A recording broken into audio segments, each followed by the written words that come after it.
Bienvenidos. En este video vamos a hablar de la especificación de transformadores, cómo escogerlo y cómo realizar su selección. Mi nombre es Alexander Bueno y soy profesor del Departamento de Conversión y Transporte de Energía. Entonces, en este caso práctico vamos a hablar de la especificación de un transformador para equipos de radiología de imágenes en una clínica. Entonces, básicamente el problema es respaldar los equipos que integran la unidad de radiología que operan a 416 voltios de la planta de emergencia que presenta la clínica que opera una tensión de 220, aprovechando la capacidad instalada y no utilizada. Es decir, tengo que especificar un transformador de 220 a 416. En ese nivel de tensión, el transformador es seco. Generalmente puede ser de resina o puede ser de núcleo al aire, ¿okay? Pero debo tener consideración sobre potencia, impedancia de cortocircuito, armónico, que vamos a trabajar con equipos electrónicos, es decir, debo tener presente el factor K del transformador para compensar el exceso de pérdidas debido a las corrientes no sinusoidales. Son equipos de alimentación trifásico, pero sus unidades de control son monofásicas. Eso quiere decir que son equipos que presentan desbalances en corriente. Entonces, todos estos aspectos los debo tener en cuenta al momento de especificar el transformador. Los equipos a respaldar son 3 equipos de rayos X, un tomógrafo de 16 cortes, un tomógrafo de 64 cortes y un equipo de resonancia magnética, que es vital que no se apague, puesto que el mantenimiento del helio que mantiene enfriado las bobinas superconductoras del resonador no pueden quedarse sin energía. Entonces, por lo menos debo respaldar la condición de no operación de ese resonador magnético. Y debo presentarle alternativas de diseño a la clínica de ese consumo del transformador para saber cómo pueden operar. Lo primero que debo estar claro es que esto es operación bajo la condición de que no tengo electricidad. Si no tengo electricidad no puedo esperar una operación 100% de la unidad. Entonces, eso es uno de los primeros aspectos que debo tener considerado. No tiene sentido respaldar todo el equipo y decir que ante una falla de suministro eléctrico donde esté trabajando con el grupo electrógeno, tenga una operatividad del 100% de la unidad. Sería lo ideal, es una unidad de atención primaria a persona, traumatología, pero no siempre se puede garantizar esto, porque va a depender de la capacidad no utilizada del grupo electrógeno. Entonces, lo primero que tengo que saber para escoger el transformador son los perfiles de carga de cada uno de los equipos.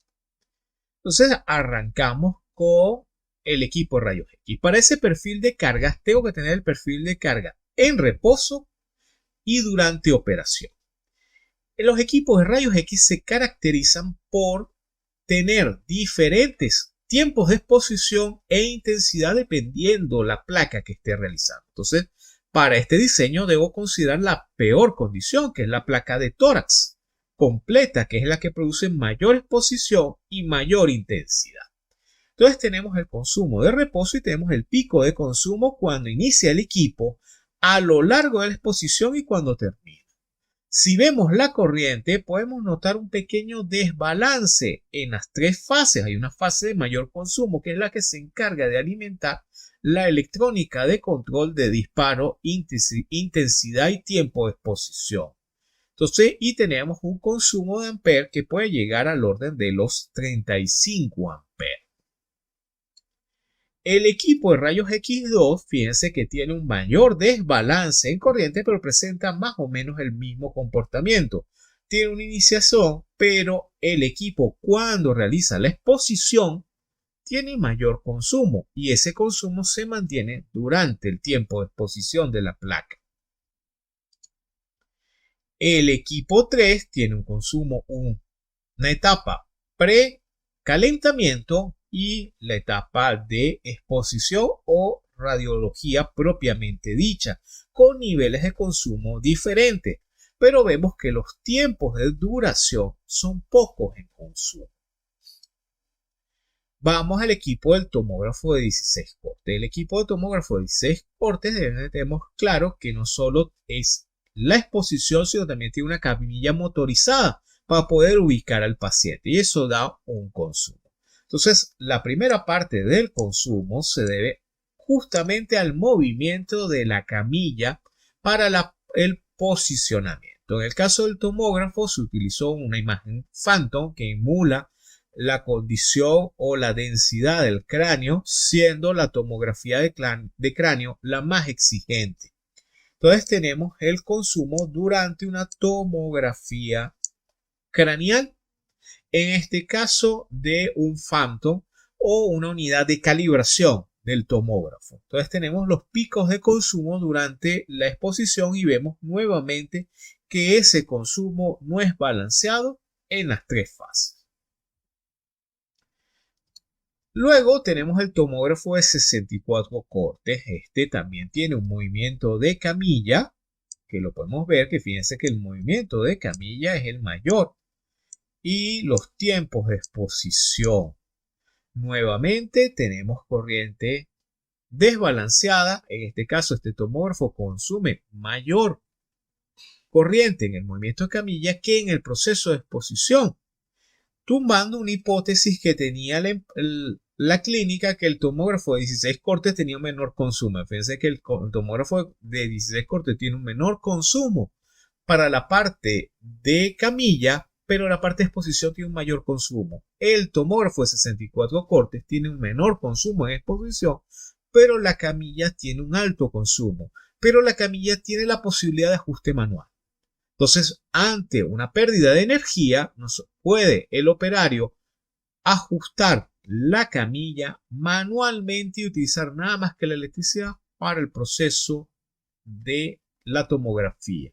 Entonces eso le da ventajas a utilizar el tomógrafo de 64 cortes sobre el tomógrafo de 16 cortes, que a priori parecía que tuviera menos consumo.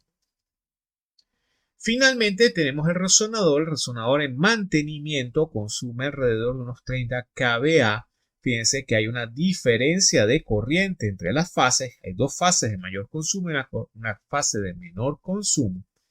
Y el equipo en operación consume apenas 30 y pico de 32 kVA con un consumo menor de 40 amperes. O sea que la operación o no del resonador no es un mayor impacto a nivel de consumo eléctrico. Casi respaldarlo en su función de stand-by o utilizarlo casi a nivel de consumo eléctrico es similar. Eso implica que no vale la pena no utilizar el equipo, que es vital en una unidad de traumatología a partir del consumo de la planta. Entonces vamos a ver el consumo en resumen. Entonces tenemos los tres equipos de radiología, los dos tomógrafos y el resonador, tanto en operación como en mantenimiento. Tenemos el consumo mínimo que corresponde al stand-by, que nos da para los tres equipos 37.32 kVA. En operación da 181 y en reposo 41.51. Tenemos factores de potencia por debajo o muy por debajo de 0,09, que es lo que establece alta distorsión armónica, sobre todo en los equipos de rayos X, desbalance de corriente, el factor K, sobre todo en equipos de rayos X, pero su tiempo de duración es bastante corto. Entonces aquí lo que va a limitar la distorsión o el desbalance es el equipo el resonador, y el factor K lo va a dar es el resonador, que es bastante sinusoidal, y los equipos que voy a utilizar la desviación de tensión es bastante pequeña. Entonces, ¿cómo especificamos este equipo? Entonces, ya habíamos dicho, el factor de potencia, tenemos un transformador que va a trabajar un bajo factor de potencia, 0,54. Vamos a tener un factor K que está básicamente muy moldeado por los equipos de radiología, pero no vamos a utilizar el factor K que da los equipos propiamente. Vamos a usar un promedio. ponderado de todos los equipos. Por eso es que vamos a utilizar un factor K, que es el promedio de todos los equipos, que es de 16. ¿Por qué no 13? 13 no existe comercialmente. Entonces nos vamos al siguiente comercial, que es el 16. El desbalance promedio de corrientes es de 64, pero solo cuando se operan los equipos. Entonces vamos a trabajar con un desbalance promedio, que es el del resonador, que está alrededor de un 16% aproximadamente, con una distorsión armónica de 46.99% de estos equipos. Entonces, fíjense, vamos a esta tabla resumen para enfocarlo. Si operamos todos los equipos, vamos a necesitar un transformador de 185 kVA para poder cubrir los picos. En cambio, si mantenemos los equipos en reposo, son 40 kVA. En reposo significa que tengo los equipos trabajando, pero no puedo operarlos durante una falla de electricidad. O sea, tengo la unidad de traumatología cerrada, básicamente. Si utilizamos reposo más un equipo operando, estamos hablando de 110 kVA. Fíjense que en reposo y un equipo de rayos X y el tomógrafo de 16 cortes trabajando son 85 kVA. Entonces ya empiezo a poder jugar con equipos trabajando con niveles de potencia. El equipo de radiología más el tomógrafo más el resonador en operación simultánea 95. Fíjense que eso mismo es la misma potencia que necesito con el resonador en reposo. Y si yo quiero un equipo de radiología, un tomógrafo y el resonador 78. Entonces tengo distintos valores para comparar. La impedancia de cortocircuito, por ser un transformador de distribución, debe estar entre el 4 y el 5%, que es lo que recomienda la norma, para no tener una caída importante de tensión en el alimentador.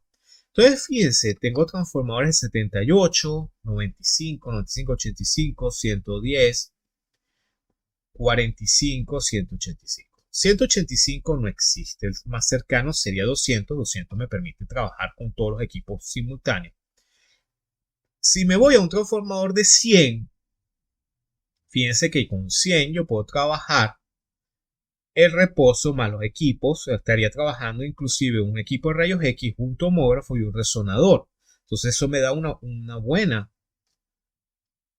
operatividad de la unidad. Entonces ya es escogencia de la administración de la clínica, que prefieren respaldar todos los equipos con un transformador de 200 kVA o trabajar en una condición limitada donde tienen un equipo de radiología, un tomógrafo y el resonador, que le da una operatividad del 80% a la unidad de traumatología con un transformador de 100 kVA. Entonces, esos son el tipo de escogencias que se deben realizar al momento de especificar un transformador, donde una cosa es la especificación técnica y otra, al final de cuentas, la especificación económica, que es la que se va a tomar la decisión sobre las alternativas técnicamente factibles. Gracias por su atención.